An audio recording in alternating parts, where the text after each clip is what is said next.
Hello दोस्तों, कैसे हो? आपका स्वागत है त्रिपान स्टडी सेंटर में। आज जो हम करने जा रहे हैं काफ़ी महत्वपूर्ण टॉपिक है निजीकरण यानी प्राइवेटाइजेशन। प्राइवेटाइजेशन के अंतर्गत हम इसमें हर एक बात को एनालाइज करेंगे, चाहे उसकी विशेषता हो, कारण हो, प्रकार हो, उद्देश्य हो, लाभ हो, हानियाँ हो। हर बात का एनालाइज हम यहाँ करेंगे। ये टॉपिक कई मानने में हर एक क्लास के बच्चों के लिए महत्वपूर्ण रहेगा।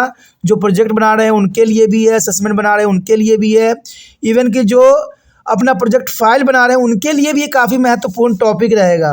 और जो क्वेश्चन आंसर के अंतर्गत अपना तैयारी करना चाहते हैं उनके लिए भी ये टॉपिक काफ़ी मायने महत्वपूर्ण रहेगा। हमारा आज टॉपिक क्या है?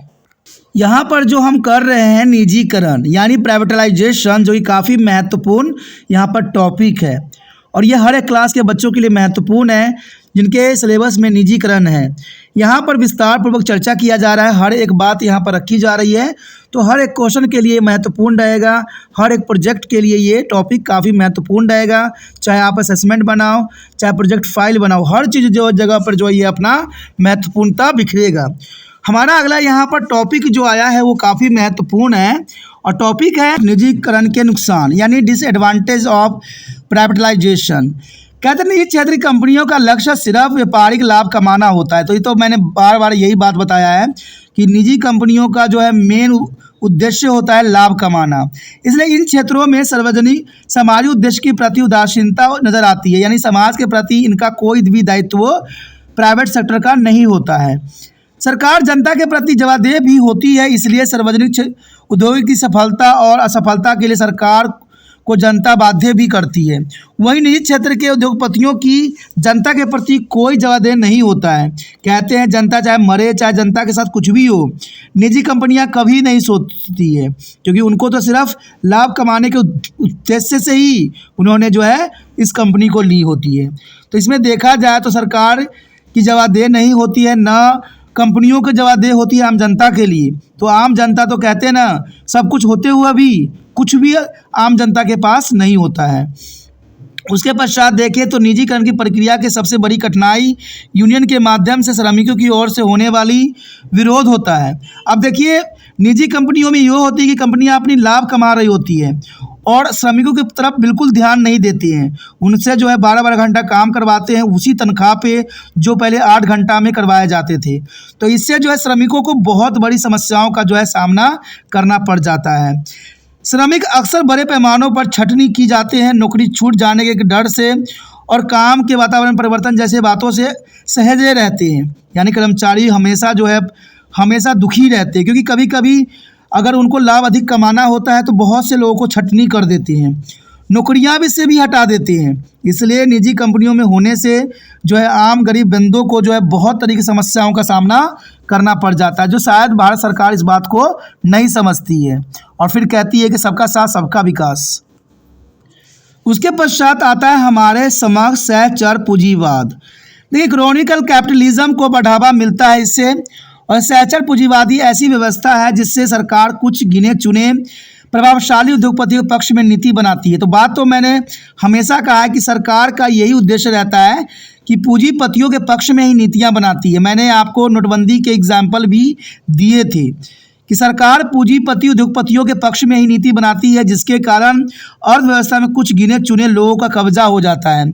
और हमारे देश में ही भी ऐसे ही देखने को मिल रहा है कि आज 1-2 ही जो उद्योगपति है उनके हाथों में पूरा भारत का संचालन हो रहा है। तो ये बहुत ही विडंबना भरी स्थिति यहाँ पर पैदा हो रहा है। सहज पूंजीवादी के कारण सरकार के आर्थिक फैसला का फायदा केवल कुछ गिने चुने उद्योगपति वर्ग को ही मिल रहा है और सारा फायदा उन्हीं के जेब में जा रहा है। वो जैसा चाह रहे हैं भारत में कर रहे हैं, जो सही नहीं है। मैंने कहा ना, ये कंपनियां लाभ कमाने के लिए हर चीज़ करने को तैयार है, चाहे जीव जंतु खत्म हो, पेड़ पौधे खत्म हो, इंसान खत्म हो, इनसे उनको कोई लेना देना नहीं होता है, क्योंकि उनको तो सिर्फ अपना फ़ायदा मिलता है। और देखा जाए तो ये फ़ायदा सिर्फ भारत सरकार करवा रही है इन कंपनियों को निजीकरण करके। इस वजह से बाजार से एकाधिकार बढ़ता ही चला जा रहा है। आज देखा जाए तो बड़े बड़े उद्योगपतियों को बाजार पर पूरी तरह से कब्जा हो चुका है और भारत सरकार के हाथों से ये फिसल गया है। यदि निजी क्षेत्रों में अगर बाजार में किसी कंपनी का अधिकार होता है तो प्रतिस्पर्धा न होने के कारण कंपनियां अपने फ़ायदे के लिए चीज़ों के दाम बढ़ा देती है। तो ये तो आपने देखा ही होगा कि आए दिन जो है कंपनियां चीज़ों के दामों में बढ़ा रही है, और ये इसलिए कर रही है क्योंकि उनको मुनाफा हो रहा है उससे। और कंपनियों को तो सिर्फ मुनाफे से मतलब है, ना तो इंसान से मतलब है, ना इंसान के जाति से मतलब है। उनका तो एक ही जाति होती है, धन, और धन के लिए वो कुछ भी करेंगे, कोई भी बात बनेगा, हर कार्य करने को सक्षम रहते हैं। कहते हैं निजी क्षेत्र केवल अपने हित के लिए ही काम करते हैं। तो मैंने अभी बताया कि निजी क्षेत्र जो है सिर्फ अपने बारे में सोचते हैं, न जनता के बारे में सोचते हैं, न जनता के लोगों के बारे में, और न जनता के बच्चों के बारे में। तो ये बात तो आम रहती है कि निजी क्षेत्र सिर्फ अपने लाभ के लिए ही बनाए गए हैं।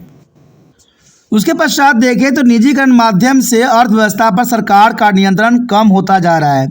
जो निजी उद्योगपतियों का दबाव बढ़ता चला जा रहा है। आज उद्योगपति जो है हर क्षेत्र में अपना दबदबा देख सकते हैं।